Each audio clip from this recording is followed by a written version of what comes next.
女大学生科里正在和朋友们度过一个愉快的节日夜晚，可是她怎么也想不到，这将是她最后一次出现。因为就在回家后，她在睡梦中遭遇了不测，她的生命永远定格在了25岁。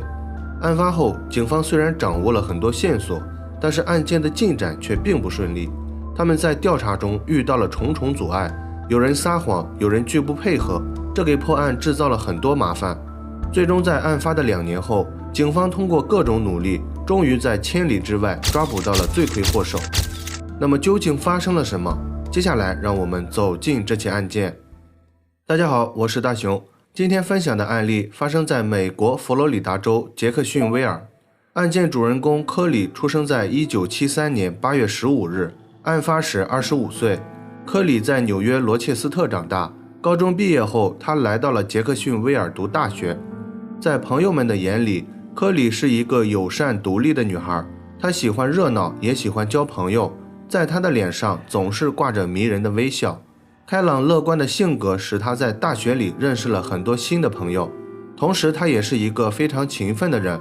在读大学期间，她一直在一家餐厅做着兼职工作，用来补贴自己的生活开支。时间到了1998年11月26日，这天是感恩节，由于还需要工作，她没办法回家过节，于是她计划下班后与朋友们一起度过这个短暂的节日。在结束了一天的工作后，科里与朋友们一起去了一家酒吧，在热闹的气氛中，他们度过了一个愉快的夜晚。由于明天还需要工作，科里并没有玩得很晚，他在凌晨1点左右就回家了。可是到了第二天早上，科里并没有来餐厅上班，打他的电话也无人接听。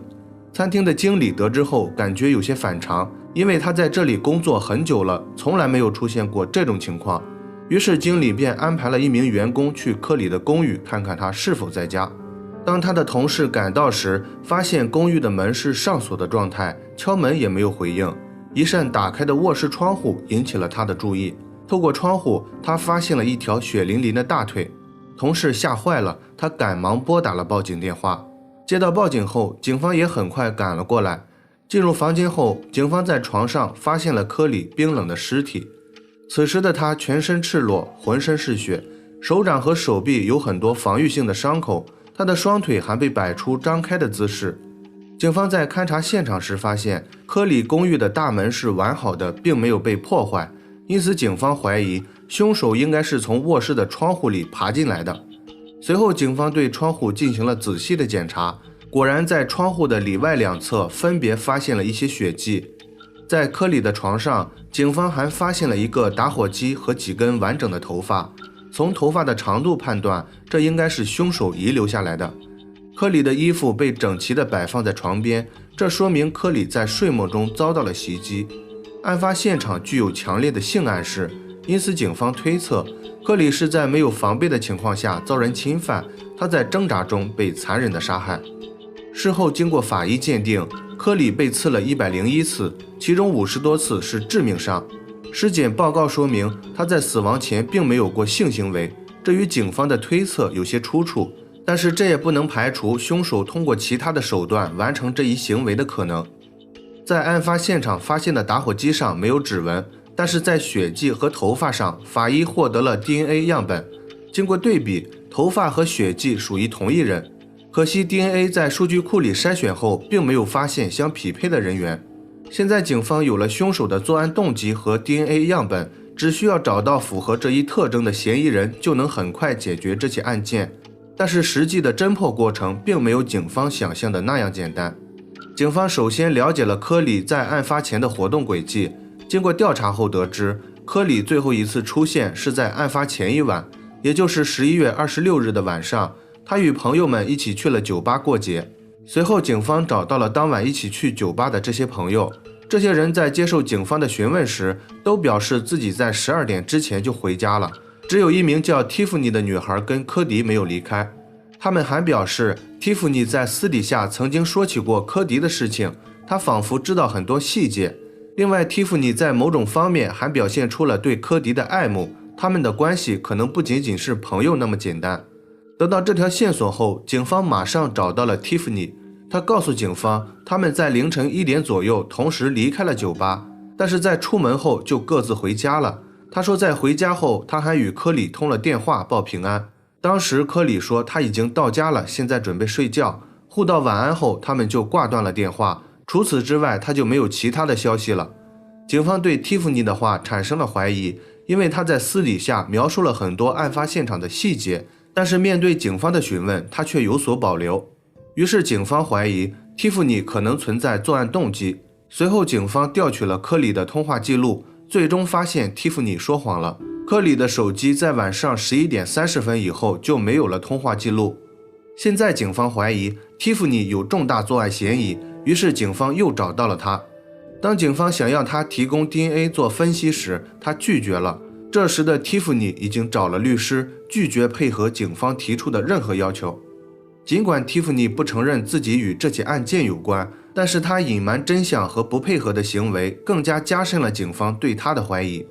由于他不配合，警方也没有办法强制他，所以这条线索也就中断了。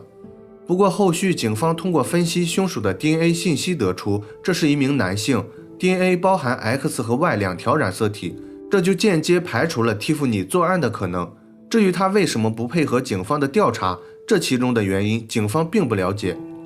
在案发的几周后，警方又对科里的同学以及朋友进行了大规模的排查，但是都没有找到与 DNA 信息相符的人员。案件进行到这里，警方排除了熟人作案的可能。警方认为这名凶手可能是随机作案。为了征集有效的线索，警方发布了悬赏公告，凡是针对这起案件有知情的人，不论能不能破案，都可以领取一定的奖励。在降低了悬赏门槛后，警方接到了很多条线索，其中一条线索来自于案发现场附近几公里外的一家牛排店。一名店员说，他的前同事罗伯特在案发后的行为非常可疑，他在科里遇害后就辞职了。辞职的原因，据他说，是因为儿子在老家发生了车祸，不幸离世，现在需要他回家处理儿子的后事。在罗伯特走后，同事们自发组织了捐款，可是当他把这些捐款准备拿给罗伯特的姐姐时，他的姐姐却说罗伯特根本没有儿子。另外，罗伯特的姐姐还对他大吐苦水，表示他这个弟弟一点也不省心，是被他赶回老家的。警方在得知这条线索后，突然发现罗伯特的姐姐和科里住在同一个社区，并且他们还是邻居。警方认为这一切似乎不是巧合，于是警方马上找到了罗伯特的姐姐。罗伯特的姐姐说，弟弟以前住在他们家的2楼，但是他一直有一个不太好的嗜好，他整夜几乎不怎么睡觉，每晚都痴迷于不健康的内容，搞得她和丈夫都比较反感。甚至有一次在她醒来时，突然发现他站在自己的床前，她被这件事情吓坏了，于是在和丈夫商量后决定不再收留他。另外，警方通过罗伯特的朋友得知，他曾经在私底下谈起过这个美女邻居的故事。他说他时常会看到克里在家里不穿衣服来回走动，他会一边偷窥一边做一些不可描述的事情。警方在了解完后认为罗伯特比较可疑，于是对他进行了背景调查。在调查完后，警方惊讶地发现，罗伯特的哥哥此前因为刺伤一名女性97刀被判无期徒刑，现在被关押在德克萨斯的监狱里。这时，一个想法突然出现在了办案警方的脑海中，难道罗伯特是受到了哥哥的启发做了这起案件吗？一个刺了97刀，一个刺了101刀，来自同一家庭的2个年轻人犯下类似案件的情况实属罕见。为了验证警方的推测，他们需要尽快找到罗伯特。通过各种手段，警方得知现在罗伯特在1000多公里外的马里兰州，于是警方立即前往了那里。为了确保顺利地得到罗伯特的 DNA， 警方想了一个对策。在审讯时，罗伯特被问到他是否参与了马里兰州的一场械斗，这个问题是警方编出来的，就是为了让他心甘情愿地拿出自己的 DNA 来证明自己没有打架。然而罗伯特并没有那么轻易地上当，他首先否认了自己参与了打架，然后又拒绝了警方提供 DNA 的要求。现在又有一个不配合的人出现了，但是罗伯特和蒂芙尼不同，无论从哪方面来看，他都非常符合嫌疑人的特征。现在警方缺少他的 DNA 做对比，既然正常的渠道走不通，警方又想了一个其他的办法。细心的警方发现，罗伯特在审讯时一直在不停地吸烟，这说明他的烟瘾很大。但是他非常的谨慎，在掐灭烟头后，他会放到口袋里带走，绝不留给警方一点线索。